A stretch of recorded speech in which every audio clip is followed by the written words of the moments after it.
Hafaday and good morning. Today, the Committee on Health, Tourism, Military Affairs, and Senior Citizen now convenes this public hearing. Public hearing notices were provided to the media. A first notice on Friday, September 15, 2017. Second notice on Wednesday, September 20th, 2017. For the record, today is Friday, September 22, 2017, and the time now is 9:09 a.m. The committee will hear and accept testimonies, both oral and written, on the following. The executive appointment of Ms. Angelina Marie Cruz as a member of the Guam Board of Social Work.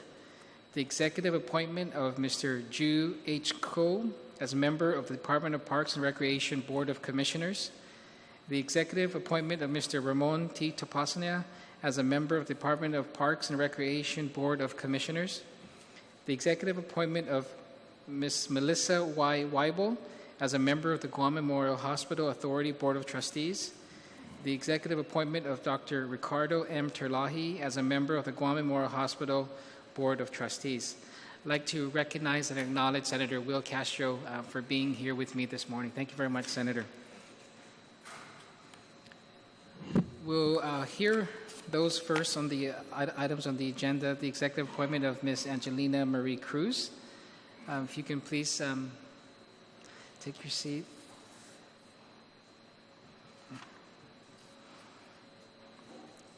We have Mr. Ken Lapay. Would you wish to provide a testimony, sir? No, okay. You're here in support. Thank you. Ms. Cruz, first of all, I want to congratulate you on your appointment to the Board of Social Work. I thank you for your commitment to serving in this board. That's very important. We've heard about, I believe, 3 other appointees in this term, and so really look forward to working with the board and ensuring that the responsibilities and the mission of the board is carried forward. So I'll go ahead and give you an opportunity. Okay, you can press the button and make sure the light is on, and we can go ahead and welcome your opening statements. So I'm very honored to be appointed by the governor for this board and to be here before you for consideration. I've been a social worker for about 20 years now, and throughout that time, all the work and focus that I've done is to assist our young children and families. I really strongly believe that we must do everything we can to uphold the standards of our profession. So in keeping with that, I always make time. We're always inundated with all these tasks and things like that. But for me, it's very important to mentor other professionals, and especially our students. I graduated from UOG on a merit scholarship, and I was on the Board of Regents scholarship. So I really value the education that I received there, and I think it's important for us to impart that same knowledge with our upcoming students. So as such, I've been a field instructor for a really long time. And part of that is making sure that we instill in them the understanding about the integrity of our profession and the standards that they should uphold as they move forward into the workforce.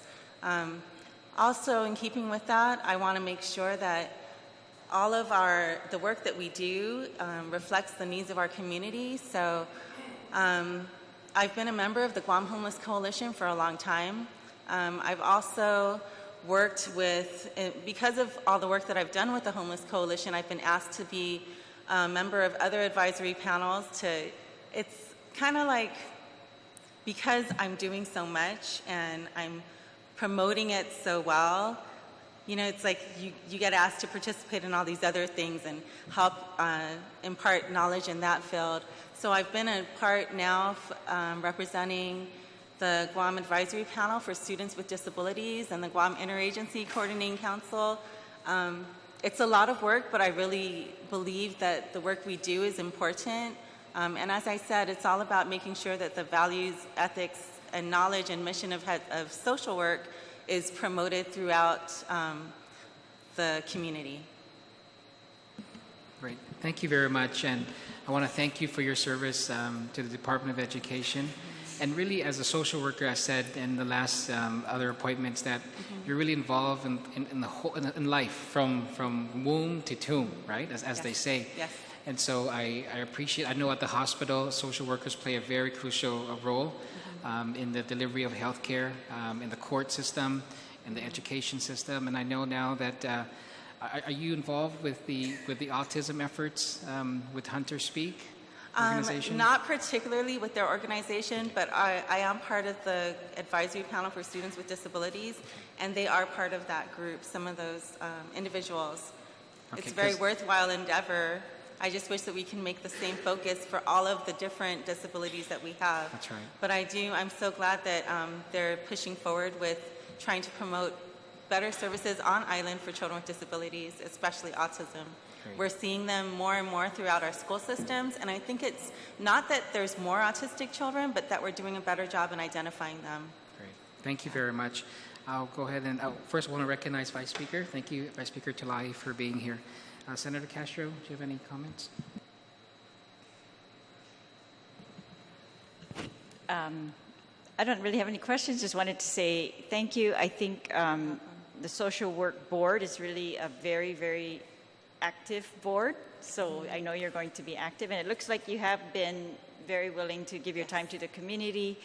And so I just wanted to thank you in advance. I know that this board has been very bold also, has gone out and said things that no one else in the community would say up front and advocated. And they're a very strong advocacy board for things that they see firsthand. So, and I want to thank you for also being out there and seeing everything firsthand, for your recognition that your work in one area expands your work to other areas. And thanks again. And I look forward to your recommendations in all of these areas and anything that we can do to Thank you. more quickly improve. I'm really excited about it. I know there's a lot of work ahead of us, but it's for a really good cause. Thank you, Mr. Chair. I was looking through your resume and I see you have some public policy experience as well as a marketing background in the private sector. I think that's important. It brings a unique lens and additional value, and I hope that you can be that active voice. And I look forward to seeing you advocate for your constituency. Thank you. I happen to know your husband and his family, and it pleases me that you have such a strong and giving household. So thank you for giving so much back to the community. You're welcome. Thank you, too. Thank you very much, Senator Castro. Just one last question. I know that the board has been working on getting licensure for Yes. social workers. Are you familiar with the progress or the status of that effort? I am, however, there's not, they've been working on it. The problem is that they require 3 to make quorum, and there's currently only 3 of them. So they regularly email me to ask me when I'm going to start. Because in order for them to move forward, they need that extra person in there, right? Okay, because I know we've confirmed several already Yes, this there's term. 3 of them already that There's are 3 of waiting. them. Okay. Yes. So we look forward to, because I know that part of the plans was to incorporate our licensure to a national database. Yes. Where you go online and submit all your requirements, and then you get this licensure through that effort. I really wanted to use that as a model for other types of licensures that we. that we I'm provide. hoping that that's what that is our goal. And I know that right now Mr. Meno is going to be representing the board at an upcoming session that will help give us some extra information on how we can do that. Great. Thank you very much, and you. congratulations again. Thank you. Okay, so this concludes the confirmation hearing on Ms. Cruz. Thank you. We'll now move on to the executive appointment of Mr. Ju H. Ko as a member of the Department of Parks and Recreation. Board of Commissioners, Mr. Ko.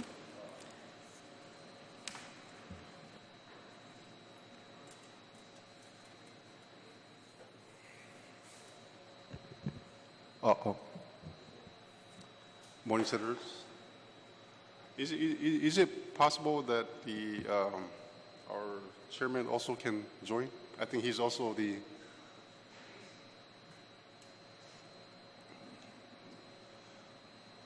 kill 2 birds with 1 stone.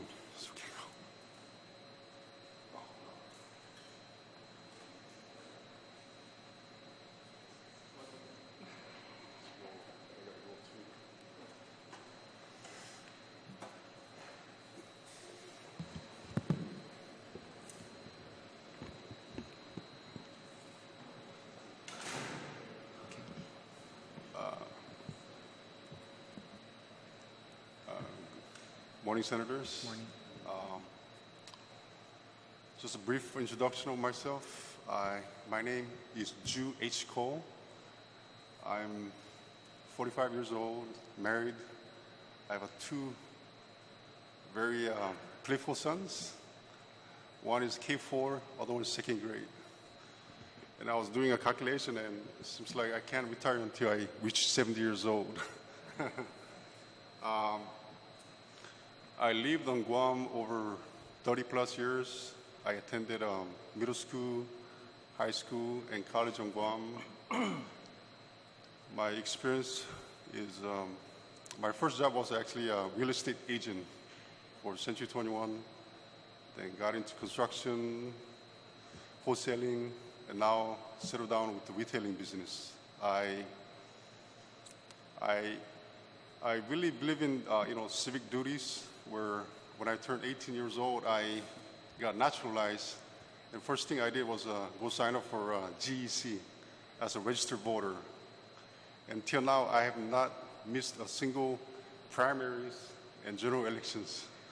To serve in the board, I think to me is just part of the extension of the civic duty, where we're not going to get stipends, we're not going to get paid, we're not going to have any financial gains by serving the board. Matter of fact, I was telling the chairman that we've been donating every functions, that probably we could buy a car, all these monies that we've been donating to the Parks and Rec. And this is just part of, I guess, our civic duty to serve the community. And I'm glad the chairman is here, because we've been together for over 4 years.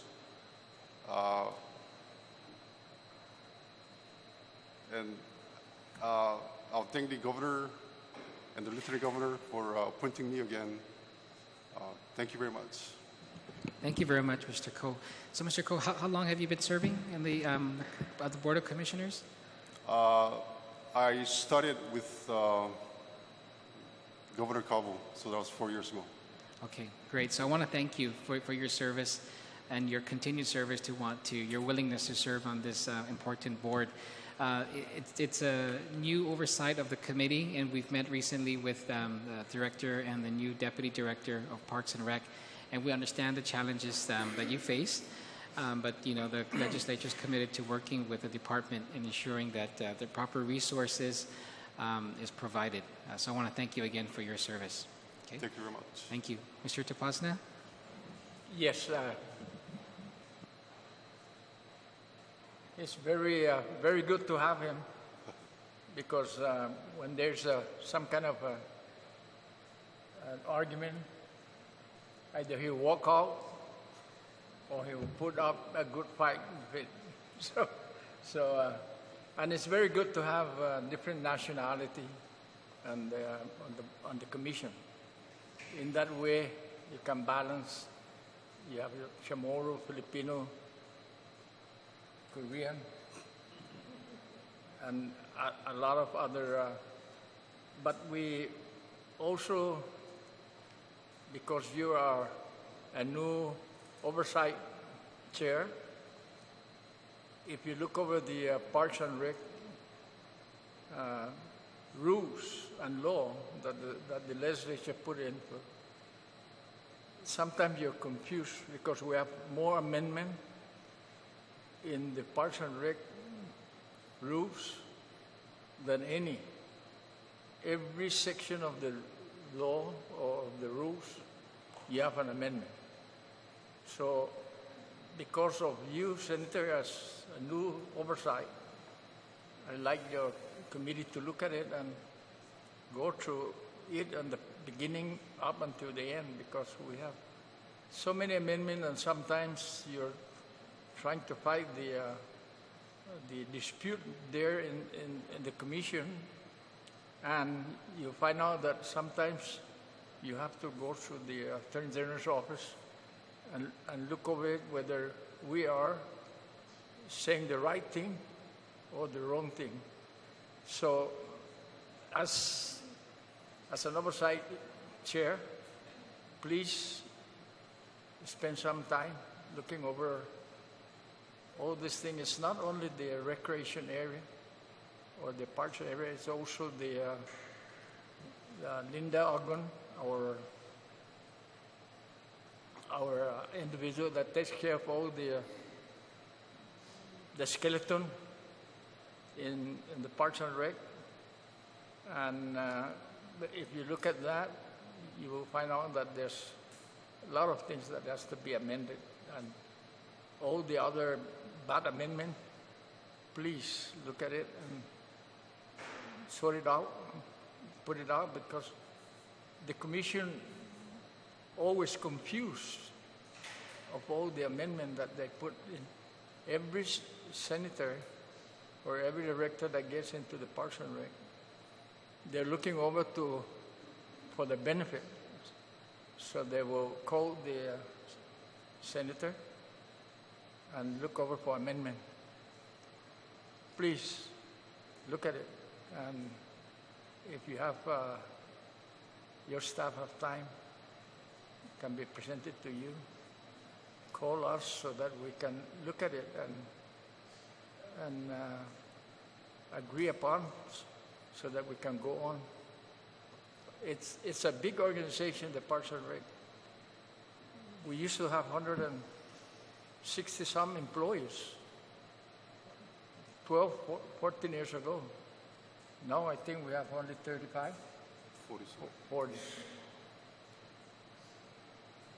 The vacancy is very hard to fill. If somebody retired, it's very hard to fill. A lot of direction. Please look at it. If you give the commission a little bit power, then we can get those vacancies in. If you go down to EPOC, for example, if you take away 4 of them from EPOC, and who's going to clean the park? Because every day, early in the morning, Parks and Recreation have to clean that place, because that's where all the tourism is looking at. So that's all other than me as a chairman of the Parks and Rec, I think if you look over my resume, I'm too old for probably half of it. I used to come in and participate in doing the rules of the Parks and Rec. But there's so many things that happen in Parks and Rec that we have more amendment than the regular rules that we have. And thank you for giving me the opportunity to help. He's a good man to have around, because when you have a good argument, he will stick with the chairman. All right. Thank you very much, Idus Masi, Mr. Tapasna, and Mr. Ko. Mr. Tapasna, we're actually also hearing your appointment, so I'll take that as your statement on your appointment as well. Okay, I want to thank Mrs. Tapasna also for being here and for her support of your involvement in the commission. I know you've been serving in the commission, but even prior to that, you said maybe you're too old. I don't think so. I think you have the wisdom and the knowledge that's needed really to move us forward. So thank you very much for your service as well. You're welcome. Madam Vice Speaker. Thank you, Hafade. Mr. Ko, thank you again for your service for the last 4 years on this board. It's a long term. And on your reappointment, I guess I just want to ask you what it is, like Mr. Tapasna says, a huge responsibility that is under the Department of Parks and Rec, and varied duties they have. They even hold the Division of Historic Resources. Yes. And of course, all our parks, so our tourism industry depends on it, everything. You said our youth depend on it, and I just want to ask you what your priorities are. What are you hoping for to achieve in the next 4 years? Well, the fact is, there's not enough money to hire employees who's retired The seat is vacant. And I think with the skeleton employees right now they have, I think they're trying their best, but to be honest, I don't know how long they can keep up. It's always the money problem. Do you still, I mean, so part of them are doing maintenance of the parks? Yes. Do you still have park rangers? Is that under your division or, I mean, your department or not? I'll be honest, I think the last time we had a board meeting, I think that was over a year ago, because due to lack of a quorum. Last time I was there, I believe there are 4 park rangers. Now this is over a year. I'll be honest, I'm not sure what really is going on because we never had a meeting for over a year. What is the issue with the quorum? Why? Well, because I believe there are supposed to have 7 board members. Seems like we always seems to have only 3 or 4. If one call in sick, you know, we just waste of everybody's time. Just go there, wait 1 hour, cancel due to someone calling sick. I think it would be really ideal if all the board members are filled where one can call in sick while we can still have a quorum. It's always been the problem, just 4 members, one doesn't show up, no meeting. Well, I can see it's I'll be always there. it's a big challenge. I think we just confirmed one recently. Yes. So you should be hopefully able to have a meeting and more often. What's the name?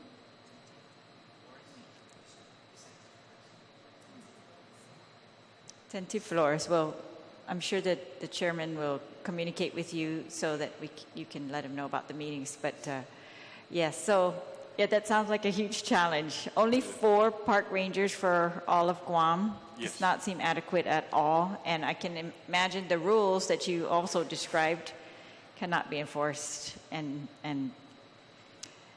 it's an issue. So, well, I look forward to hearing from you very concretely as to how you think we can resolve this. We're going to have to be creative. We can't always just say more money, and I acknowledge that you've had to do that already. So please, yeah, let's just continue to work together, and solutions, whatever ideas you've got, I'm willing to hear those, so I'm sure. Thank you. Thank you, Vice Speaker. And part of the conversation we had with the Director and Deputy and his management team there was really looking at the operation of Parks and Rec. It's funded primarily by the Tourist Attraction Fund. GVB does some of the works, the functions that Parks and Rec does. And so one of the discussions we have is kind of streamlining and looking at the resources we have. What are we doing? Are we doing things, are there redundancies, right?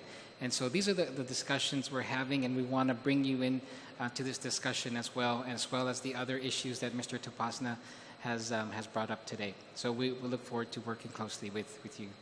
Okay, Senator Castro. Saina, Sudus Masik Peratnui Sepishonmo. Thank you also, Mr. Ko, for accepting to serve another term. I think you bring tremendous value to the discussion, 50 years of active participation in the sports community. So I thank you for being an active member of the community. But I do want to extend and encourage Mr. Ko, in addition to serving on the Board of Commissioners, that to your immediate right is a treasured living resource. And I ask that you learn as much as you can, and may your hand be upon him to support him in moving the Department of Parks and Recs forward. Thank you. Thank you, Senator Castro. Senator Lee, thank you for joining us. Thank you, Mr. Chair, and thank you both gentlemen so much for accepting the governor's request to, again, be on the board. Mr. Tapasna and Mr. Ko, you both brought up some issues about trash on our island, and I really, we're coming to realize that trash is one of the largest issues that we're contending with. In addition to that, at Parks and Rec, a lot of the issues are our families aren't able to fully enjoy the parks because not just the trash issue, but also, clean and safe bathrooms have kind of become an issue. So my question to you is, are you aware of Parks and Rec staff? Are they able to issue trash citations? Are they able to issue citations to maybe members of the public who are disrespecting our parks? Actually, this is the reason why I like the overall chair to look at it and study this thing, because citation, we love to issue citation, but when you look at it, we sometimes have a conflict with the mayor of the village. So part of the study of the oversight chair is to involve the mayors, get the mayor's council, because sometimes if you invite the mayors, they won't come because they're figure that you're trying to get part of their responsibility, and they don't want that. But if you put up the law and require them to join up with us, because we have a lot of park area where it's very hard for us to clean it, like in Rohan, for example, Ipan, all this Yamara, the overlooking area. We like to give the mayor the responsibility, but if they cannot clean it, then they will not criticize the mayor. They criticize Parks and Recreation. Right, absolutely. So we like to have a meeting with them, require them to meet with us under the oversight chair, so that when we make it a law, so they have to follow it.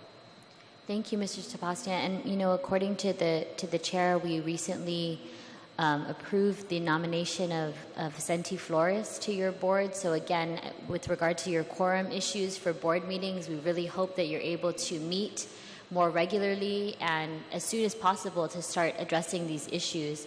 One other question that I had was, when you, for example, you reserve a pavilion at Ipao Beach Park and, you're required to pay $75 or whatever the fee is. That security fee, is that ever withheld or not refunded because so what's the process? They pay the fee, and they have their party, and at the end of their gathering or their event, somebody from DPR takes a look at the place that was rented, and then they will give the security fee back? Does that happen, or how does that happen? Are you aware? Yes, sometimes we forfeit their deposit because of the fact that they didn't clean the place. Okay, good. But we don't want that. We want them to join up with us. Agreed. And if it doesn't, it's hard for them to clean. Call us so that we can go there and not forfeit their deposit, because we have to pick up a couple of papers there and all this other stuff. So we want Parks and Recreation is just like a family to me, that everybody's supposed to come up and join up, help them, Right. instead of fight against them. I agree. Well, again, I thank you gentlemen both very much. We look forward to your swift confirmation, and we hope that we're able to get a Department of Parks and Recreation meeting of the board very soon so we can make sure that we address these issues. Thank you, Mr. Chair. Thank you very much, Senator. Thank you again. Congratulations. We'll ensure that your committee report is filed as soon as possible so we can confirm your appointments. Thanks, sir. Thank you very much. You're welcome. We'll now move on to the next item on the agenda. The executive appointment of Ms. Melissa Y. Weibel as a member of the Guam Memorial Hospital Board of Trustees, and the executive appointment of Dr. Ricardo M. Terlahi as a member of the Guam Memorial Hospital Authority Board of Trustees. I'll ask, yes, what we'll do, Ms. Melissa Weibel first, and if I can invite Ms. Benita Manglonia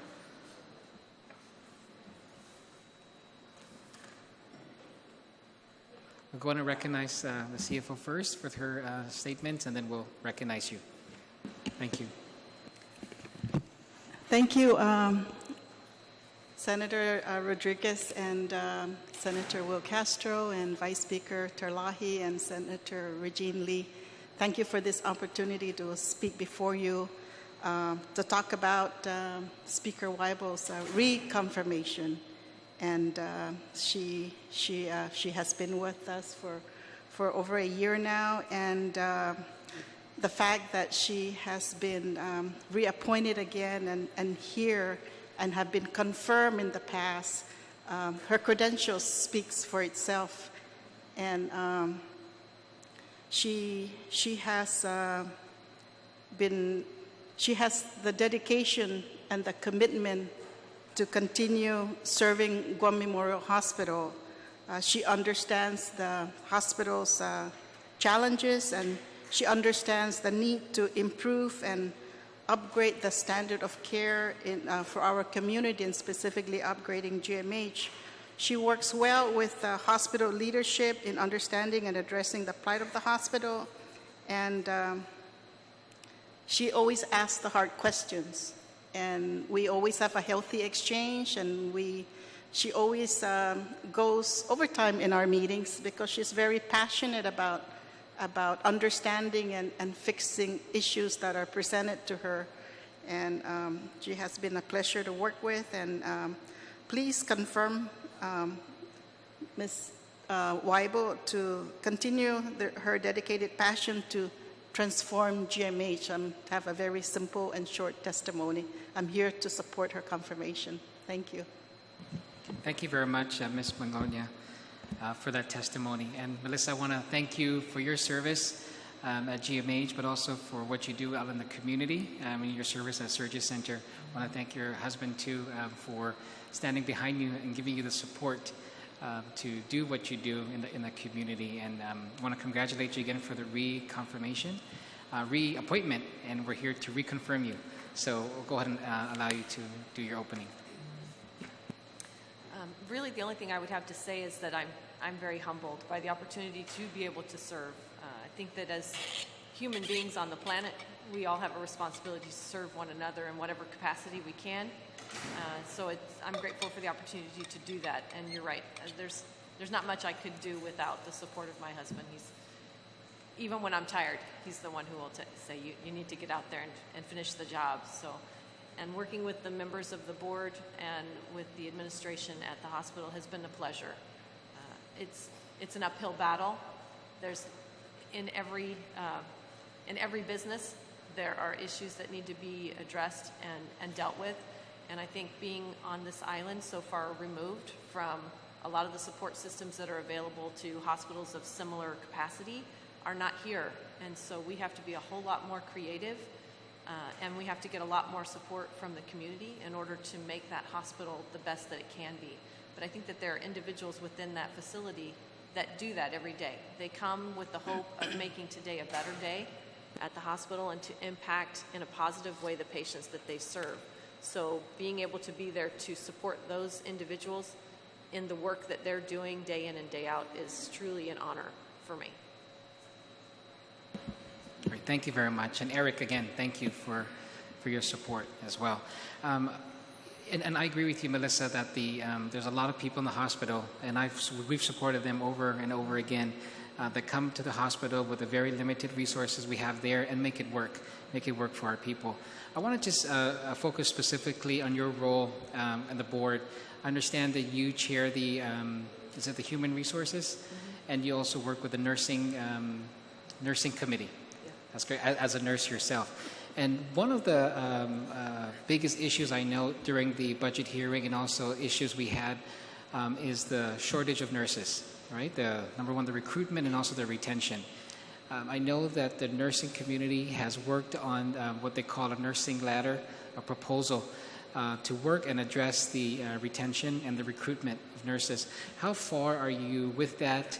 And has the full board seen that document, and what is the status of moving forward with that? So the board has not seen the completed full-blown picture of the ladder, but clinical ladders are are utilized throughout the United States and through other countries as well to help facilitate nurses to continue their education and their learning so that their quality of care that they provide becomes higher and higher at all times. So a clinical ladder is helpful. It also is a way to recognize individuals who are doing work outside of their work environment to improve themselves and their skill sets. And it's a monetary thing to do as well. It helps them achieve a little bit more. One of the things that the committee actually has done is we implemented a pilot program essentially to nurses specifically in the ICU at this point because we were having a great difficulty keeping ICU nurses. Not only is there a shortage of nurses, but there's a shortage of specialized nurses. And with the advent of 2 hospitals on island that are competing for the same pool of individuals, it becomes a little tricky. So we're utilizing that currently with some success on getting nurses who maybe didn't have a desire to improve their skill set and become more specialized to do so because there's a little bit of a monetary gain for them to do so. And if that works out as well as we hope that it will, and we are seeing some positive results, we may blow that out a little further. But that also ties directly into a clinical ladder. So the things that we're trying to do kind of are building blocks to bigger things. And part of that is helping nurses to, as a nurse, as physicians are the same. It's continuous education. You never stop learning. If you stop learning, then you're not doing your best in the profession you've chosen. So it's a continuous model. That's what a clinical ladder will do. It will help individuals to see what is it that they want to do and drive them forward. So it's a positive thing. So when do you anticipate that proposal, at least for the nursing, to be completed and something that's addressed by the board? I'm gonna let the fine woman sitting next to me answer that question because she's a little closer to it than I am. Okay. Yes, the nursing leadership has been working on it, and they're still working on it. As soon as it's completed, it will be presented to the board. Of course, like what Trustee Weibo had mentioned, there is a financial component to that, and that's part of our modernization plan, and that's part of our the funding request for the dedicated subsidy to GMHA. And we feel that if that is approved, that would help the hospital move forward and address also the shortage in the nursing specialty, the area.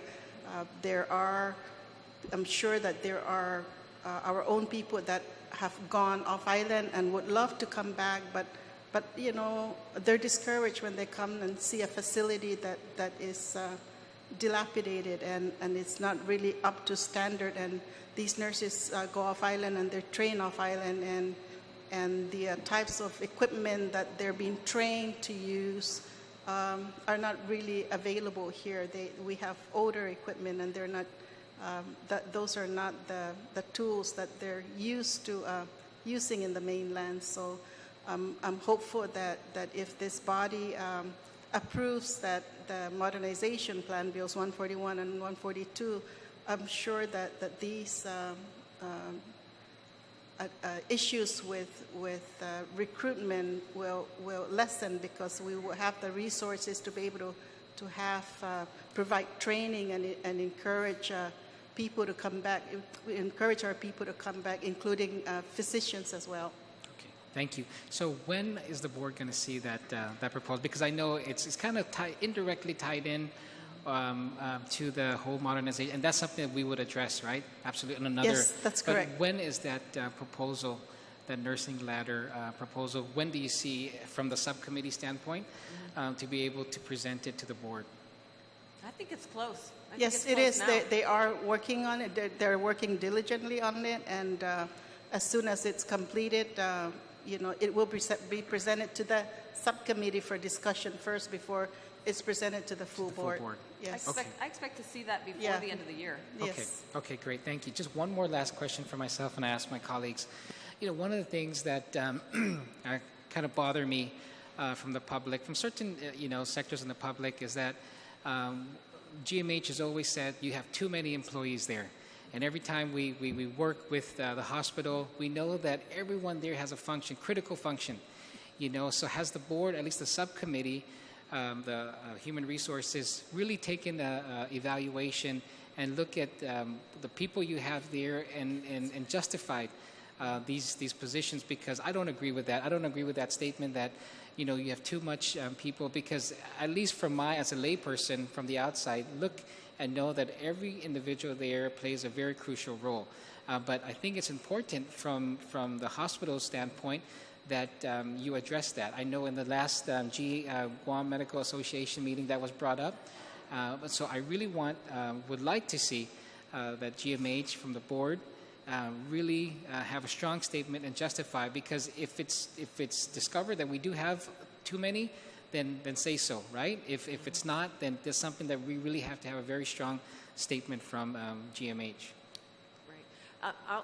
The only thing I'll say to that, and then I'll defer, would be if you look at their financials and you look at the overtime that certain pockets of employees have to take because there's nobody to watch those patients otherwise, I think you'll see there is absolutely a shortage of individuals within the facility to do the jobs. It's not just nursing.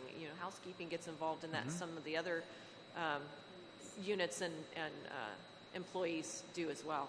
But I'll let you answer the rest. But that alone is an indicator. If you've got a lot of employees that are taking up overtime, then you are not staffing appropriately. So if I may request in perhaps a more comprehensive analysis and a report that explains the whole situation with staffing, from nursing to housekeeping to nutrition. I think it's very important for the public to understand that everyone, I understand even those individuals that when people are discharged are required to be the ones to wheelchair them out, right? I remember when my wife gave birth there, I wanted to be the one just to push her out, but someone is required from the hospital to be the one to actually escort her as a mom that just delivered down to the car. So I think, but it's important. So if I may ask you to please look at that and kind of give that some attention and provide that report to us and to the public, because it's important as we move forward. Thankfully, Benita is writing all that down because it'll just Okay. go whoosh right away. Great, thank you. And I know she wants to respond too, but that's all I have, and then I'll pass it on. Thank you. If I may respond to the staffing, Senator, it's we look at the staffing pattern for Guam Memorial Hospital, and we look at the American Hospital Association, and we look at the bed size.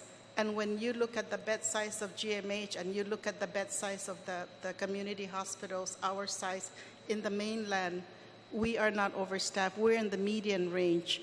And part of the problem also we have at GMH is we are inefficient in what we do in some areas because we lack resources. We didn't have some equipment. There's equipment that are old, or some equipment that we don't have. Let's take, for example, MRI. We don't have that at GMH. So if a patient needs to have an MRI, they're placed in a transport vehicle with a nurse. And so that takes away from patient care at the hospital. And when they go to the clinic, for example, Guam Radiology, they're not necessarily seen right away because these patients are not scheduled. These are usually emergency cases that they have to get an MRI immediately. And they also have their own scheduled patients, so they have to go there and wait in line. So guess what? We're paying extra time for that nurse to handle just that one patient. So that's what I talk about. We need to modernize the hospital. We go back again to modernizing the hospital and providing the resources that the hospital needs so that we can treat the patients in the hospital and be more efficient in what we do. Great, thank you very much. So please, if you can work on that, because I think it's important, even as we move forward to discuss I wrote it that. down, and I'm sure Okay. she's going to be asking me about it. Great, thank you very much. Vice Speaker? Hello. I just thank you again for your service for the past 6 years. 6 years? How long have you been? No, I replaced you Rose. replaced- So I've been okay. there a little over a year. Okay, great. Well, it's going to be a 6-year term, so thank you for accepting that. And I just wanted to ask, it sounds like you're I like what the administrator said, that you're able to stand up and argue passionately for what you think is necessary in there, and I want all the board members to be like that, so that's great. I'm just curious, we've also heard this morning about this modernization plan, so I just wanted to know, in the big picture for you as a board member, of course that plan is going to be heard, but let's assume the whole plan doesn't get passed. Are you still committed to serve on this board and to find solutions for the hospital and for our community? Yeah, it's a good question, right? Yes, there's, even without what they're, I mean, they don't have a modernization program in place now, but yet there are people like Dr. Terlahi and myself who are willing to stay in there and try and find solutions that are as creative as they can be, that utilize what we have available to us. So that's not going to change. If we're not working and moving forward, we're going backwards. There's no staying in one place. So I think that the people that are at the board now and others maybe that we can get, because that board can be bigger than it is. So I would love to see a couple other people added to that board. The more we have, the merrier, and the more we can try to find solutions in creative ways that will meet our needs and not cost a burden to the rest of the island. It's great. Good to hear. Is there, are you concerned with any issues between board and management? I know that there's been turnover, and so sometimes I'm sure that must be a little bit difficult as a board member to know the course. But how has it been, and how do you expect it to be? I mean, is that an issue at all?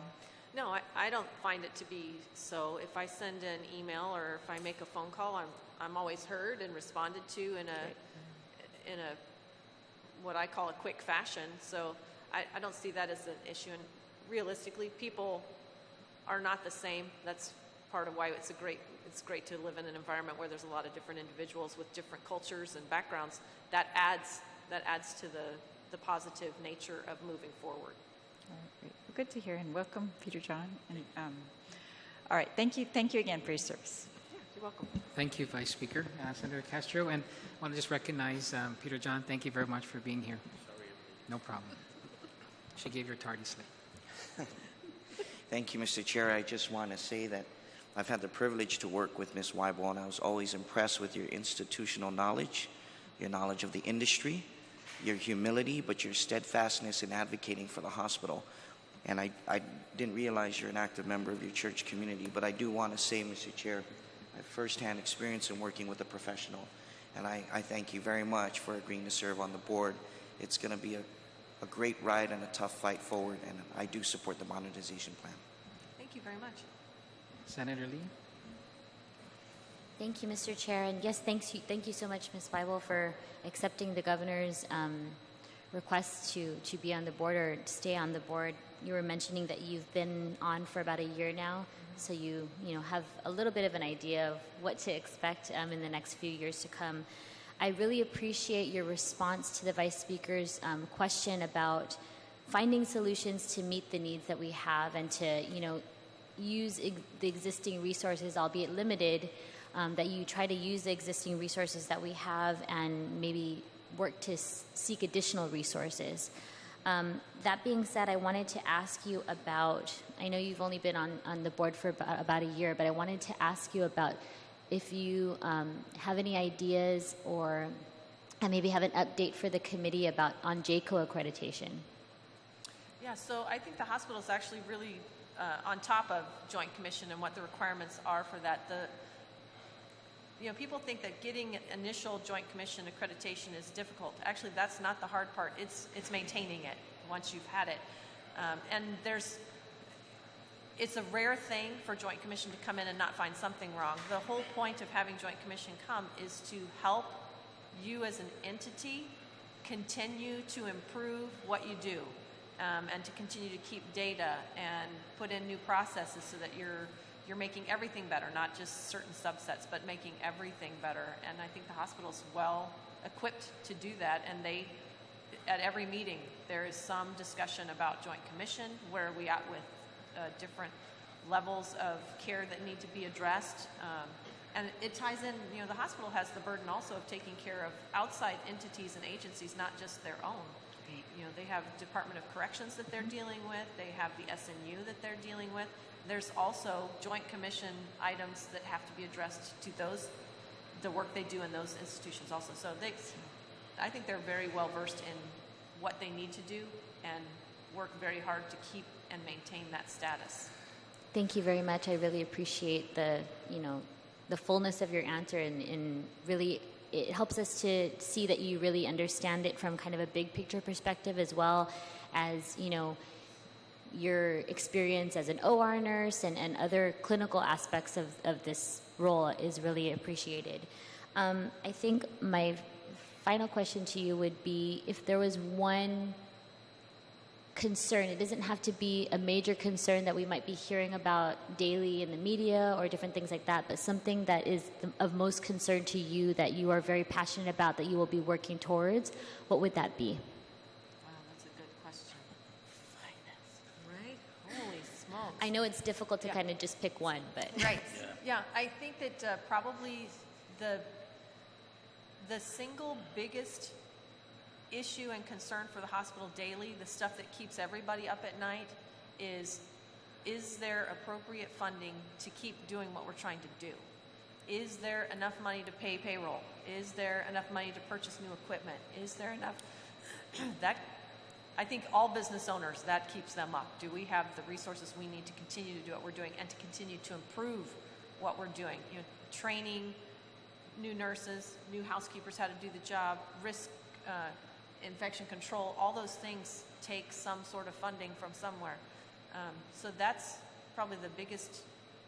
If I could fix that, awesome.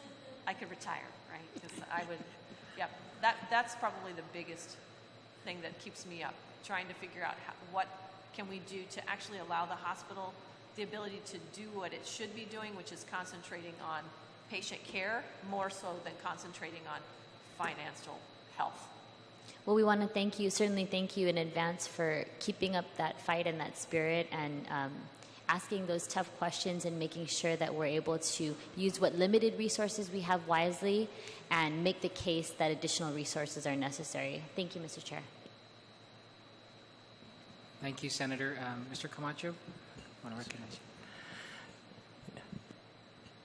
Mr. Chair and members of the committee, my deepest apologies for being late.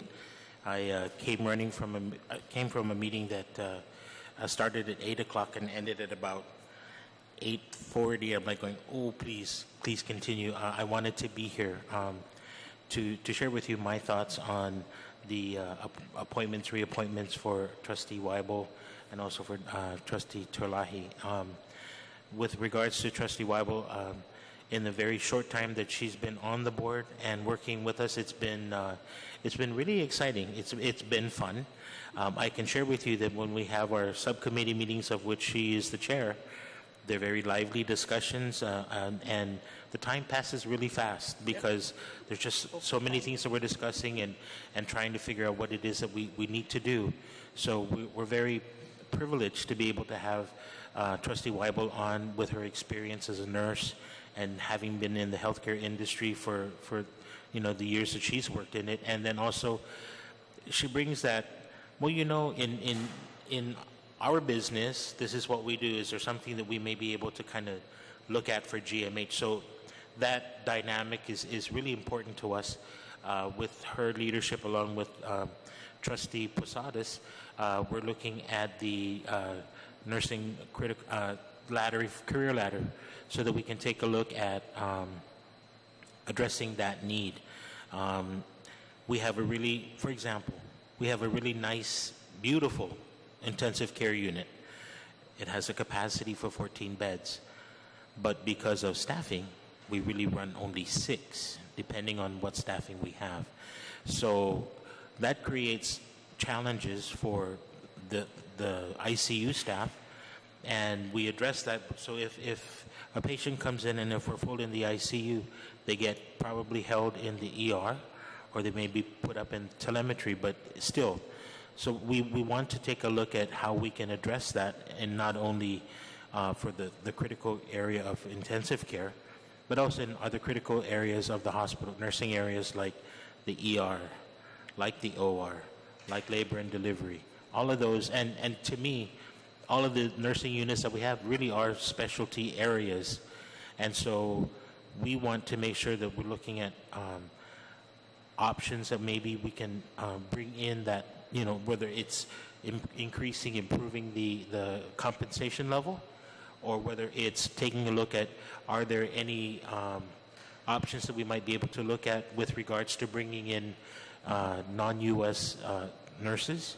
I was looking at something that someone provided to me about if the nurse is in a specialty area, there may be an exemption or a way for us to be able to bring that, that professional in.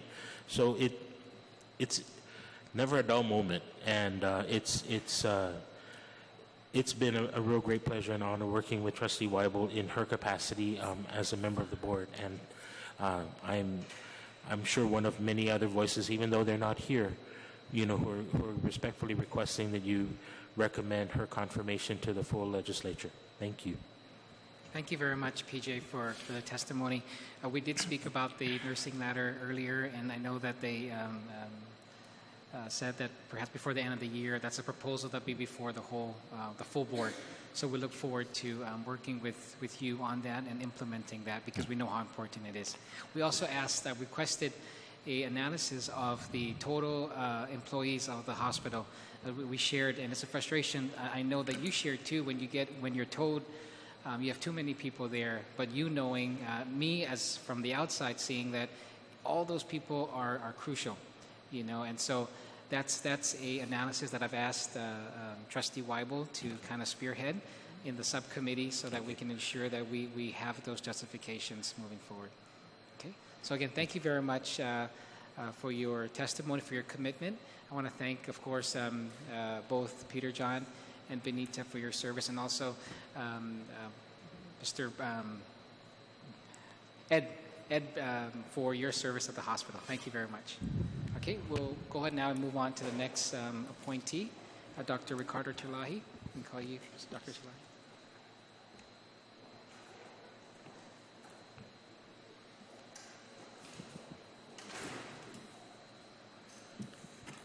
Hafaday, Dr. Terlahi. First of all, congratulations on your reappointment. I want to thank you for your service. You've been on the board since 2011, but not just that, your service to the community in the lives that you save and the people that you serve. So I want to thank you very much for your service. We'll now open up Ms. Manglonia or Mr. Camacho. One of you like to start your testimony, and then we can recognize. I'll let him go first, and then me. Mr. Camacho. I was going to invoke chivalry and say ladies first, but if I'll go Protocol. ahead. Oh my. Okay. Mr. Chair and members of the committee, I'm here to present testimony in support of Dr. Terlahi's reappointment to the board. It's being on the board, especially as a physician, is critical to the hospital, not only because the law requires that we have 2 physicians, but because of the guidance and the perspective that he brings to the board as a private, community physician. It helps us in a lot of the discussions that we have and things that we want to do for the hospital. And Dr. Terlahi has been very forthright, very honest in the things that he feels are concerning to him, and things that we should be looking at from management's point of view. So it is a great pleasure that he has agreed to a reappointment by the governor, and we're thankful for his commitment to continue working with us. Moving forward, there are many challenges, and you've heard those challenges before, but we believe that with the governing body that we have, the trustees whom we have that help that are going to be there to help us move forward, we'll get to where we know we want to be. Even though we may not be at the ideal situation at this point in time, as was mentioned previously, we work really hard to maximize the resources that we have. And that can be very challenging, very difficult, but we try to make the best decision based on the need, and obviously always keeping in mind that at the end of the day, it's all about the patients whom we take care of. We're there because the patients are there, and we owe them that. They have a right to have the best possible health care that is available for them. So I'm here to ask for your recommendation to the full body for Dr. Terlahi's confirmation to the board again for another 6 years.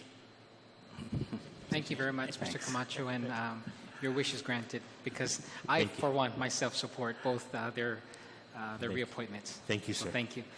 Ms. Manglonia? Okay, my turn. Well, thank you again for allowing us to provide testimony for Dr. Terlahi. He has been serving as a trustee since 2011 and without any compensation. And it is very, very difficult to recruit a physician to serve in the board. And that speaks a lot to Dr. Terlahi's compassion to help the hospital. And we don't need to talk about his credentials because he is a doctor. He is he's overqualified to serve in the board. And he understands the challenges of the hospital.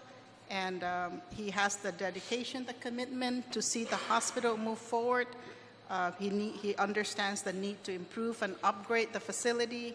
And we work well together too. I must admit there are times when the meetings get a little testy, but that's a healthy exchange. And I'm happy that he speaks his mind.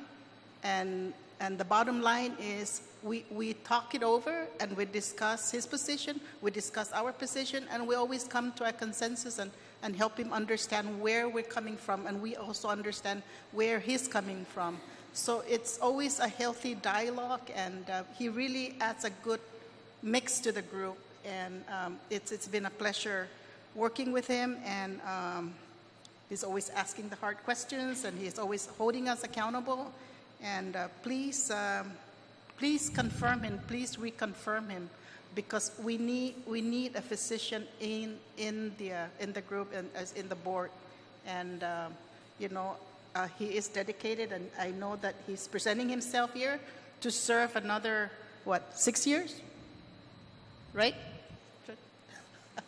Okay. That was the so term. he wants to come back because he wants to see Bill 141 and 142 pass. He wants to see the modernization of GMH, and he believes in the modernization and in upgrading the healthcare of this community. Thank you. Thank you very much, Ms. Manglonia. Senator Castro? Thank you, Mr. Chair. I also had the privilege of interacting with the doctor. I have full disclosure. His brother is my classmate, but I do got to share, Mr. Chairman, of everybody in his family who I relate with. He's the most frugal in the use of his words, and that's consistent even in the HMAT meetings. But I do want to say he's a respected physician and definitely a supporter of any improvements to the hospital, and that was very clear in my short tenure with HMAT. So thank you for agreeing to serve another term. Thank you very much, Senator. And I'm sorry, I want to recognize you first, Dr. Terlahi, please. Yeah, I'll just introduce myself if I haven't met some of the senators, but Senator Nelson, Senator Castro, Secretary Lee. Thanks for having me here, Chairman. If I can correct just your first statement, however, when you said, thanks for saving lives, and honestly, I don't know about doctors, so people think doctors say, I don't particularly save lives. That's not even what I want you to understand that. GMH does save lives. That's where the lives are saved. That's what GMH function is in Guam. Sorry. It is to save lives when the patients are most critically ill and dying. And some of them don't get saved, some of them die, and they have to deal with that. But I work in the community. I'm a family physician, so I've been practicing on Guam since 1996, so a little over 20 years. I work different clinics. Now I work at IHB Clinic. It's a private medical clinic with different providers. I used to work at GMH in the emergency room. I used to work in the urgent care. I started the urgent care. So I had some experience there in the hospital working as an employee. I've been on the board since 2011 when I thought 6 years would be great. And I was so happy when the 6 years came up. Peter John knows that. However, they asked me to stay on the board, which is an honor. And I said yes. Even my sister, I guess she excused herself. Is this a conflict? She asked, why do you want to stay on the board? And my dad, she was a former senator, but when I first was asked for the board, they asked my dad, I spoke with my dad, should I be on the board? I didn't know what the board does. But they said it's your community responsibility. And I was involved in medicine, and if I can contribute, then I was going to contribute. And I don't know if I contributed over the last 6 years. I tried to. Listening is a very complex, the administration of the hospital is complex. It's a lot of business, which I don't deal with the business, but I understand it needs to be there. And I deal mostly with the physician point of view, the care of the patients. How do you care for these patients? How do you recruit the doctors that we need, the specialists we need? That's always been the challenge in Guam. How do you get the care here in Guam so they don't have to go off island? All I can say over the last 6 years, me personally, they're definitely, over the last 20 years, the hospital has changed a little bit. At least I think the view of the hospital has changed. When I first came here, the hospital was really a chaotic place. It was in the news all the time. There was so much bad publicity, so much change of the administration. And even the doctors thought, wow, this administration, they're just running their own show. Nobody really concentrated on trying to improve the hospital. But over that 6 years, and it wasn't due to me, but over the last 6 years, there has been a change. The hospital has been to me, it's been very steady. There hasn't been a great change of administration, and all the administration are focused on one thing, and it really is more improvement. They had the J-code. The J-code is a big thing. Everybody concentrates on the J-code. Keep it going. Keep the improvement. Keep the safety going. It's all for the care of the patient. If we can get better care, if we can get more care on Guam, that would be great. And I even questioned this modernization program. It's a lot of money. What are we doing it for? GMH will never make a profit, right? We're never going to turn a profit. We have to treat everybody, and there's a lot of people that aren't going to go to the new hospital. They have to come to GMH. And the idea was, and I think Mr. Castro, Senator Castro, when you were involved with the governor, everybody's looking for ideas. How can we sustain the hospital? It wasn't even just, it's not making it profitable. It's just how do you sustain the care the best you can? And so the way it was presented to be, and it took me a long time to understand it, but this is what they want. They want to get more specialized care so people don't have to go off to the Philippines and get a heart cast. Some people can't even afford to do that. They will die on Guam. We're trying to keep them alive here. All the care here. And if it's in GMH, that's great. If some of the care can be done at GRMC, that would be great too. We work together. But they need it because, the hospital's been there a long time. There are a lot of areas of the hospital that are too antiquated. There's some supplies in the hospital that we don't have. That's very simple care that all the doctors can give, especially if we recruit specialist doctors. A lot of specialists don't come to Guam because they can't do what they're trained to do. We don't need them all the time. We don't need a neurosurgeon 24 hours, but we need them when we need them. And we can't expect when that could be. And Guam has a sick population, unfortunately. So, Senator, I don't work, I'm not a doctor. Back to my original point. I'm not here to save people. I'm here to hopefully maintain them, to give them the best quality of life they can, to live as old as they can, healthy, just like my family, just like I want for my family, just more myself.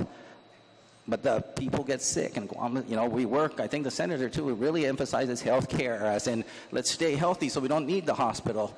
It would be nice if that 14-bed ICU wasn't needed on Guam. We only need 6 because there's just not that many sick people in Guam. Unfortunately, I think we probably need double because we see an incredible amount of very sick people, more than you would expect. So we should change that some end, but that's not changing right now. And so staff it, modernize it. That's a good quest. So the hospital is a very small part of the healthcare overall in Guam. My point to the board, I'm just trying to help out with the community physicians, how we use the hospital, how we need the hospital. It's changed. That's also changed. I used to admit my patients to the hospital and take care of them in the hospital, just like a lot of physicians on Guam did. And when I started, every physician on Guam was forced to do that. Eventually, we're not forced to do that anymore to get privileges in the hospital. They were hiring physicians within the hospital to take care of their patients. That's a specialty in medicine now. You get better care from a doctor that really understands hospital care. After I realized that, the hospital seemed steady enough for me, I withdrew my privileges to admit patients there. And a lot of community physicians do not at this point. The hospital needs those physicians to take care of the patients in the hospital. That's another cost for the hospital. I don't think that's maximized. I think they need more. But it's hard to recruit them. In the States, every hospital has that almost. I couldn't even apply for a job that says I'm going to work in the community and go to the hospital and see my patient. They refuse to allow me to do that because the hospitals say, no, we are very effective with our own doctors in the hospital. Our hospital runs perfectly this way. And when you guys come in, you slow us down. You know, we don't know all the hospital systems. It's not efficient. The patient stays there a longer amount of days. We don't check on them 10 times a day. We're going to our clinics. So this is what I told Peter John, I'm doing this even to represent, this is what the hospital needs to do. They need to modernize. They need to come in as efficiently as they can. That's one of my goals in the hospital. Anyway, thanks for listening to me. Thank you very much, Doc. Did you have anything after that? Senator Lee? Thank you, Mr. Chair. Thank you very much, Dr. Terlahi, for again accepting the governor's appointment and for your time, mostly for your time. Ms. Manglotnya alluded to the fact that your time is very valuable, so we want to be very respectful of that. I just have two questions. Ms. Manglotnya also alluded to the fact that you are in support of Bills 141 and 142, so I wanted to give you an opportunity to speak a little bit about that and maybe just express your support for those measures to the committee. I'm not sure of the distinguishing between the two bills, but both of them deal with getting the money for the hospital to modernize their facilities. It also deals with constructing an area of the hospital where patients can be seen as an outpatient so they can get an alternate revenue source. That's what I'm in support of. The hospital needs an alternate revenue source. They need a way to make some money, not just on the sickness, but also in health. And that bill, the way it was presented to us so far, because I've always questioned, where's the funding source coming from? But GMH has always had to borrow, ask for money every year. They're never going to make that ends meet. This bill seemed to, and I don't know, but it seemed to, after it all gets started, which is going to be a few years down the road, when they have the facilities and patients can be discharged from the hospital earlier, followed up in that clinic, that revenue can come in. We can kind of do a runaround from the Medicare, the laws that we have in the hospital where you don't get paid for keeping patients in the hospital very well and you lose money. But we could send them home, but there's nowhere to send them, and we can follow up on the clinic, but there's not enough clinics to see them. But if GMH had that, GMH can capture that, and it will help some of the costs. And the way it was presented, and the CFO was here, and it was very interesting how over the long run, after years and years and years, there will be some almost profit, which, of course, after being here for this many years, I can't imagine that. But if it does, that'll be great. It's an alternative. And I think you see when the governor sent his team in, how can the hospital sustain itself? They want to know that. I don't know. It's not going to happen suddenly. But this is a plan to do it. And it's a plan that was come up by a lot of people studied it.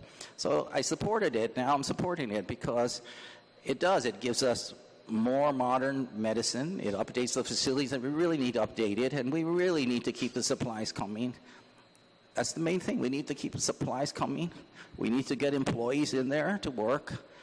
All the hospitals need that. Even the new hospital needs that. They need to continually change. Guam, GMH has been there a lot of years without some change. There's that building, the Z-Wing is just sitting there vacant. This program is to do something with that space, which they need to do something with the space, so it has to be, this seems to be the best plan. Now, if someone comes up with an alternative plan that does exactly the same thing, eventually tries to make the hospital sustainable, people aren't going to be coming every year to ask for money from the legislature, and it's another type of plan, then fine, but I don't see that, there's no alternative at this point. This plan was researched by a lot of people, smarter than myself, and they may be correct on that, so I'm encouraging it. I just want to know what's the burden on the people, where we get the money from, but it seemed to come from a increase in taxes. That's going to be your job, increase in tax. And if this was a little bit amount, I know it's hard on the whole community to support a hospital, but like I said, the hospital's there for one specific reason, and I hope everyone understands healthcare. Most of your healthcare occurs in the clinic with me. Stay healthy, keep your blood pressure, control your diabetes. Try not to get that heart attack, but no matter what we do, Even my healthiest patients, they have heart attacks, they have strokes, they have really critically ill, they're going to die. But they go to the GMH and hopefully they live. And if they don't, that's okay, but we hate to say, wow, you didn't live because we couldn't get you what you needed. And I think, so that's what I was saying, why do you want to have this specialist and this specialist? Because we want to give patients everything they need. Everybody wants that, of course. We're not going to be a high-tech robot surgery type of a space. But even the simple procedures that'll keep you going. And I'll tell you, in the last 5 years in Guam, we have been doing a lot on Guam that I thought I would never see in my career. Believe it or not, I never thought we'd even see catheterizations and heart procedures in Guam. I never thought we'd see that in my career. Because when I came here, to me, it was so far away. Even though it's so routine in the States, it just seemed like Guam was so far away. But Guam has made leaps and bounds in becoming more modern. And then this program is to kind of almost make it even with the States. It's never going to reach that point because we're never going to get that specialty. But we're close. And might as well give it a try. And Yeah, so I have don't 6 know. years if I get on the board. And I think that 6 years will be a big change. The new hospital made a big change. They brought in specialties, too, that I thought we'd never see. And, of course, I'm hoping to work together. It's always been my contention. We need to work together with the new hospital. We need to find a way that they both can survive and profit the patients. Thank you, Dr. Chulagi. And Hope that answers your question. Yes, it certainly did. Director Peter John had mentioned that you are very honest and you are very forthright with your concerns, and I really appreciate that. Especially, even if you disagree with them, I really hope that both you and Ms. Weiwel will be sure to make those concerns known and really fight for what you think is best for the hospital and for our community as a whole. I think there are some concerns with regard to these bills in particular in the way that perhaps GMHA is managing its current resources. So I wanted to ask you, being on the board since 2011, do you feel that with the existing resources that GMH has had, that they have been extremely frugal with what they've had and they've used the resources, find the best use for their resources? Yeah, it's a hard question for me. That's the area that I don't really try to get too much involved in. But this has been brought up so many times. And to be honest, so over the last 6 years, on the board, things are presented to the board that to me are kind of shocking. And most of them have to do with they lost a lot of money. They lost a lot of billing. Somebody didn't do this. Somebody didn't do that. How did you lose $1.2 million? Nobody even sent the bill out. Who does the billing? Who does the checking? Who does it? There's so many times that have come up, and so that's the truth. It's been presented to us, and when the answer always comes down, and it comes down to, nobody checked, nobody. So they go back. They have to correct. That is too late. You lose that. That has come up a few times, right? And it's just amazing. But I always find it amazing. Like can you go back and identify who is the responsible person for not doing those things? And everybody wants to know mistakes. That sometimes they can't find a person. It just becomes like a system. And I'm sorry, but I always blame it on, that's because it's government run theoretically. That's my, it's just, there's a lot of systems in place, a lot of rules, and a lot of different people, public people, we do that sometimes. But it's changing, and I think they're trying to be more responsible. They're really looking at the billing. People think we don't collect enough billing. I think they collect as much billing as they can. It is difficult to collect some billing. Of course, everybody needs to work on how to, change their billing so that everybody's in agreement with it and they'll pay it. If there's a disagreement in the billing, if someone wants to bill higher for something and companies don't want to pay for it because it's not right, they have to come to an agreement. So that's always going to be around, but they're working hard, and I think they're working hard on it. Sorry, I'll address that earlier question about the staffing. I'm surprised it's even brought up again. That was brought up years ago. It's always brought up, and people would look at it. I don't think it's a general public opinion. It's always been my contention. It's always been one person's opinion. Everybody knows. One person brings this up. He hasn't brought it up in a while. Then he brought it up in one of our meetings out of the blue again. But based on what fact? On no fact. And the staffing is not overstaffed at GMH. They're understaffed, and they work hard at what they do, and they're pretty efficient at what they do. And I'll tell you, we should be thankful for the staff that has given this care for so long and not all abandoned GMH and gone to, other places. Yeah. But they do great, and they don't have I don't see an overstaffing problem. Just because the parking lot is not full on a holiday is not a reason to say they're overstaffed. It has no basis. So I don't know why that would even be an issue.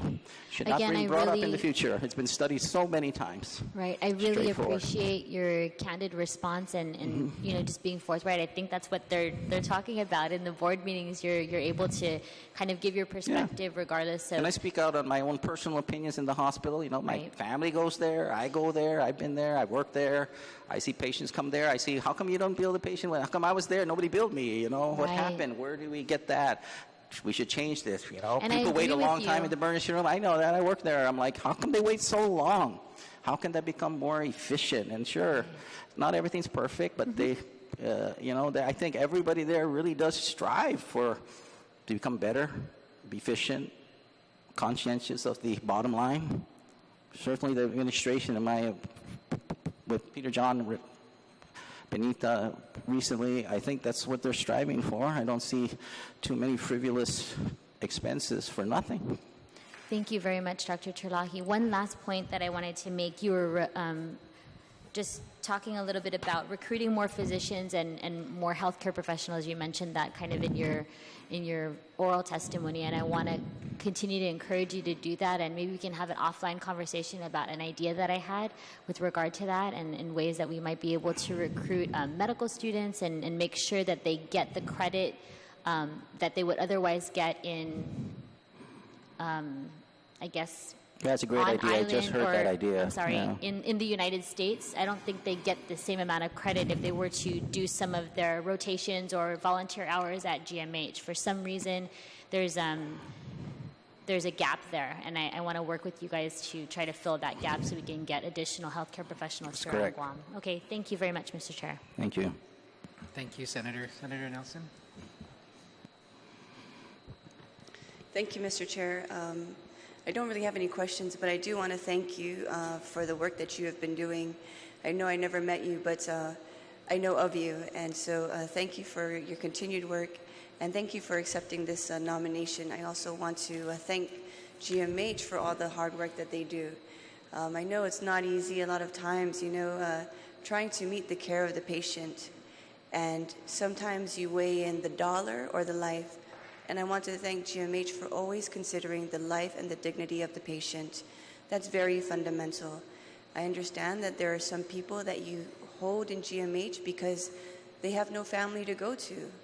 And you work with what you can do so that you can provide that proper care for them. And so I'm very grateful for all the hard work you do. And, your modernization plan, I believe it's something really good for Guam. And I'm glad that you actually have a plan, right? Because some agencies perhaps come to the legislature, this body, and say, we need this money, but there's no real specific plan in place.